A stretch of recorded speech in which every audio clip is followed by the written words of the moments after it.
अगर हम पढ़ा सकते हैं, अगर हम बदल सकते हैं खुद को, तो इस विश्व में कोई भी व्यक्ति कुछ भी कर सकता है सर, बशर्ते उसे एक चीज करनी पड़ेगी, अपना आत्म मूल्यांकन।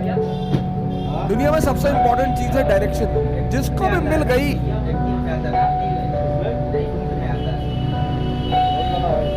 और समझ में आ गई, बहुत लोगों को डायरेक्शन मिलती है, समझ में नहीं आती। तेंदुलकर और कांबली दोनों के एक ही गुरु हैं, रमाकांत आचरेकर।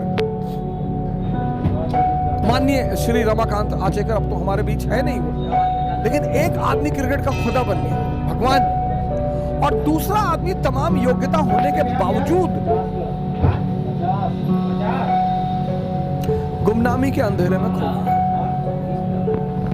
मैंने कहा ना, इस दुनिया में हम सब योग्य हैं। कल मैंने आपसे एक बात कही, पता नहीं आपने ध्यान दिया कि नहीं दिया। कल मैंने आपसे एक बात कही कि इस दुनिया में सभी योग्य हैं।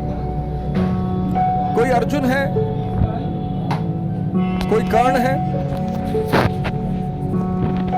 और आमतौर पर ऐसा देखा गया है कि जिसको दुनिया बहुत योग्य मानती है, ये देखिए, वो असफल है जीवन में।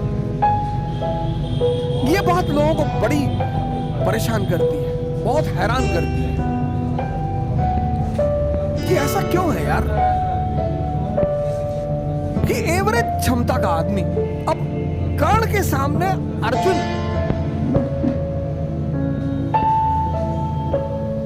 99.2%, 10+2 90%, 99.2%, सॉरी 99.2%, 10+2 90%, और ये आदमी जीत रहा है।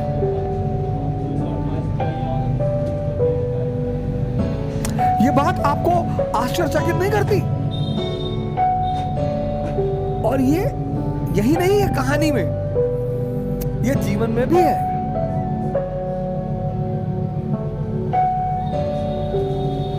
दुनिया की नजर में जो कम योग्यता के लोग हैं, उन्होंने बड़ी जबरदस्त जगह बनाई है।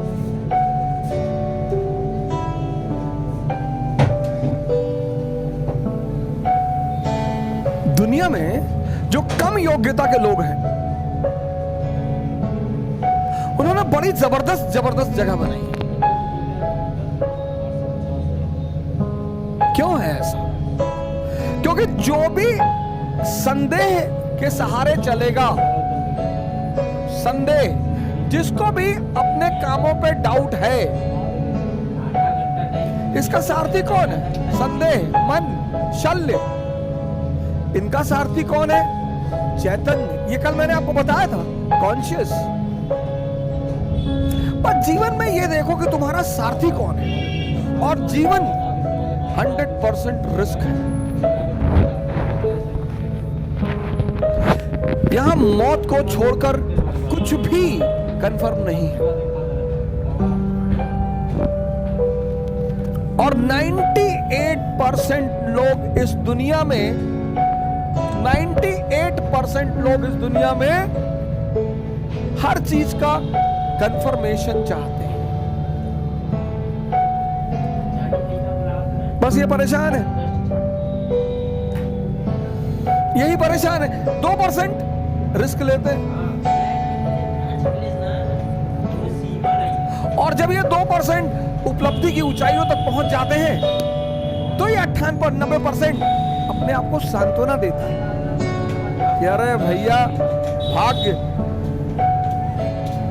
भैया, भाग्य के बलि है भैया। भाग्य नहीं है, आशीर्वाद मैं मानता हूं परमात्मा का, भाग्य तो मैं मानता ही नहीं। मैं परमात्मा का आशीर्वाद मानता हूं कि आप कोई काम करते हो, वो आपके सर पर हाथ रख देता है, तो कितना भी मुश्किल काम हो वो आसान होता चला जाता है।